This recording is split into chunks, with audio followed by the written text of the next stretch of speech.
And now we have Go Woke or Go Broke, and that is canceling Jordan Peterson. That's right, canceling Jordan Peterson for Go Woke or Go Broke in this episode. So what does that mean? Well, the staff at Penguin Random House, which is a publishing company, they publish books for writers, the staff decided that they were going to talk to the management at the book publishing company at Random House and say, we don't want Jordan Peterson's new book to be published. We don't want it to be published. We want to cancel Jordan Peterson. So who is Jordan Peterson? Well, Jordan Peterson is a Canadian clinical psychologist and a professor of psychology at the University of Toronto.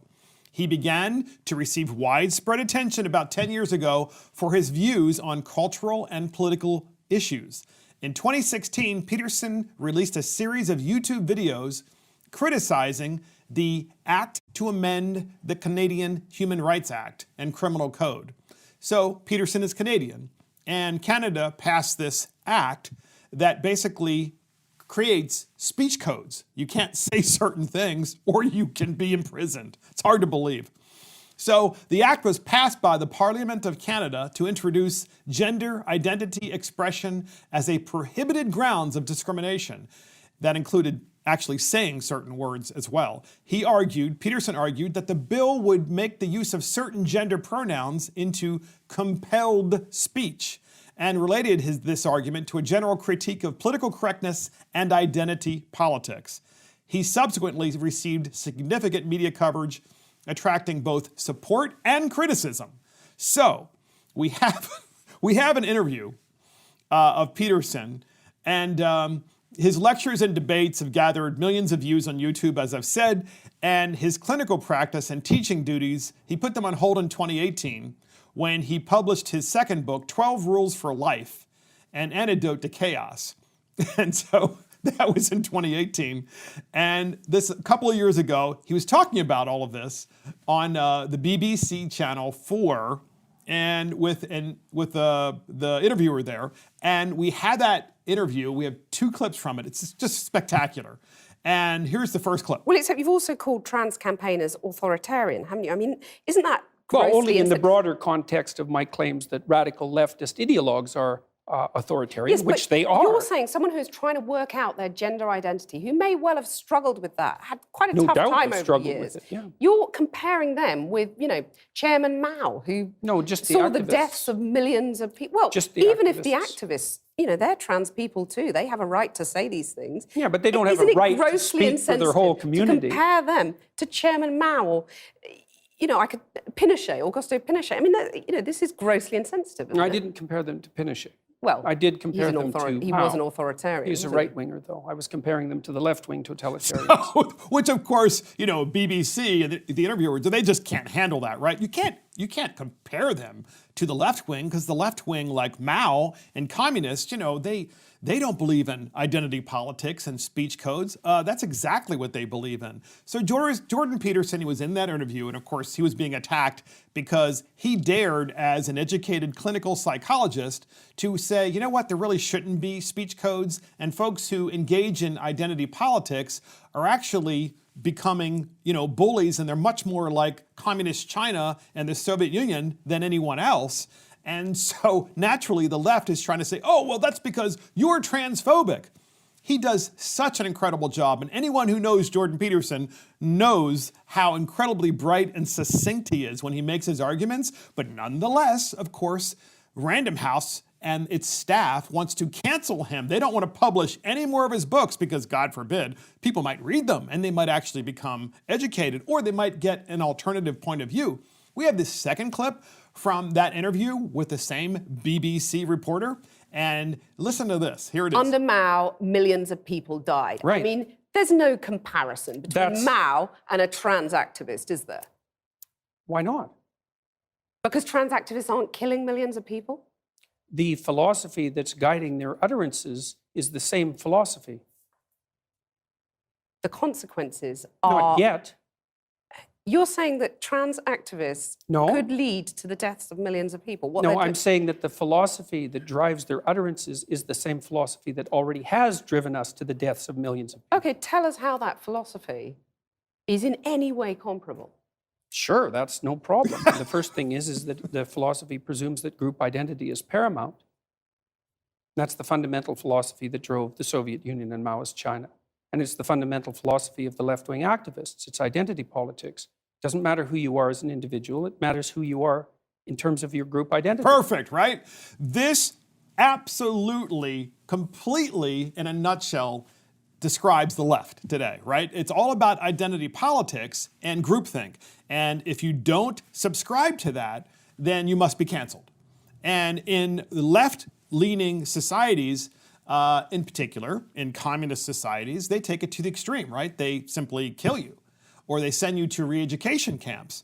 But we're in the first stages of this in the United States. The first stages being, well, people want to cancel you. They don't want to hear you talk because you have an alternative point of view, and that you think identity politics are, basically, they're full of bullies, people telling you what you can and can't do. So Jordan Peterson, naturally, he writes because he has the clinical psychologist background. He has the education. He's writing these books. The books are brilliantly written, as you might suspect, because you just heard him speak. And Random House, Penguin Random House, the publishing company, is saying, no, we don't want any more books from you. Doesn't that sound just like the left, right? Because we only want books that talk about identity politics and say that to the people of the United States, there are only certain things you can say and certain things you can't say. And you must follow those speech codes just like they did in Canada, where they literally created speech codes and you could in theory be arrested for violating the speech codes. Absolutely absurd. And for those that, look, for the podcast listeners, this has nothing to do with people who are trans in any way, right? That's not what Jordan Peterson is talking about. He's talking about identity politics and the idea that your group should be a protected class, right? My group should be a protected class. That is to say, no one should be permitted to say anything bad about my group or disagree with my group. And therefore, if they do, they should be fired from their job. They should be canceled. They should be removed from office. They should, go down the list, right? And so we see this right here in the United States. It's happening in real time, where a major publisher in the United States is saying, we're going to cancel your right to publish a book, no matter how bright you are. And so to prove the point, to prove Jordan Peterson's point, there's a BBC documentary on Mao Zedong. And Mao Zedong, he of course implemented the Cultural Revolution. He's the father of communism in China. And we have a somewhat short clip from this documentary that talks about Mao's teachings and how you had to read the Little Red Book written by Mao. It was required reading, and there were re-education camps, and knowledge must be erased, and people must be re-educated. We have that clip, and here it is. Mao's quotes in the Little Red Book are made compulsory reading. With themes such as correcting mistaken ideas, the quotations become the standard by which all revolutionary efforts are judged. A youth organization called the Red Guards springs up throughout the country, preaching the teachings of Mao. The Red Guards travel all over the country, smashing the old culture, destroying much of the cultural heritage.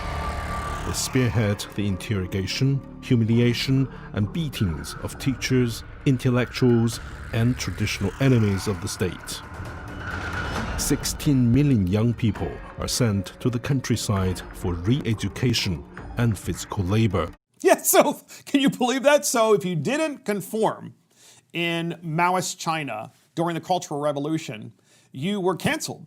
How were you canceled? Well, your property was taken away, of course, and then you were sent to a re-education camp. And the entire idea, among other things, of the Cultural Revolution was all knowledge prior to the Cultural Revolution had to be erased, had to be canceled. Doesn't that sound a lot like what the left has been doing all this year during the pandemic in knocking down statues? It's the exact same thing. We must cancel all knowledge and all history that has occurred previous to this point. We must cancel it all. And we must engage in identity politics, which is all we heard from the Democrats all this year during the election.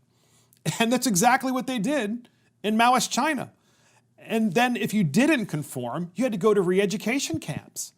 And that is exactly what's happening here with Penguin Random House, with Jordan Peterson, where they're using good old Maoist techniques, proven techniques, as you might expect, and they do work. We're just saying, we're just going to cancel you.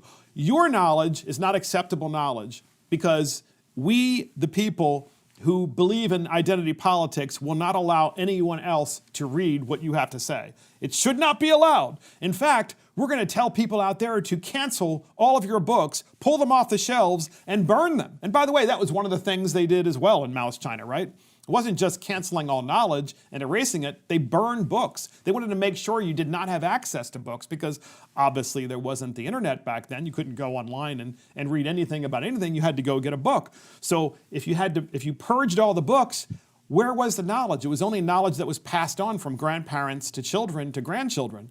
And that's exactly what the left has been doing all of this year, all of 2020. So that is Go Woke or Go Broke, canceling Jordan Peterson.